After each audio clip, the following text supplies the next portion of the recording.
With social media harassment, you had a summer of, Leslie Jones being called every horrifying name in the book. And you had, the murder of Colton Boushie, the shooting of Colton Boushie in Saskatchewan, leading to some really scary stuff on Facebook, to the point where the Premier of Saskatchewan was like, "Hi, stop posting horrible racist things on Facebook, please. Please don't do that." And we wanted to know, okay, well, what is actually the reality for people? You've heard so much anecdotally. I had in the back of my mind a thought that, women would be facing it far worse than men. That turned out not to be the case. Women, the other thing that turned out not to be the case is that it's only sort of this assumption that it's only young people who are on social media. Almost 9 in 10 Canadians are on social media, and that includes our grandparents, who are only using it to FaceTime or look at pictures of the grandkids.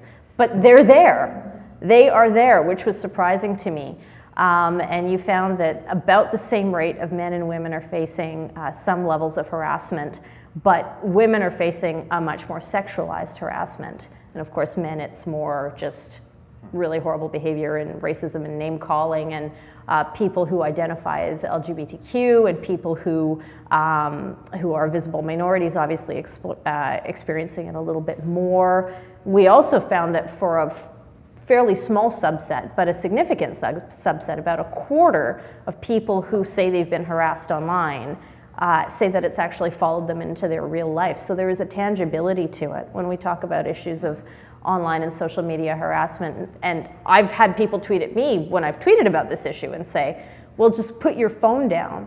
Well, for 3/4 of people, yes, that may end it. But for a significant segment, it has followed them into work, it's followed them into school, it's affected relationships with friends and family. So it's endlessly fascinating, the rabbit holes you can go down.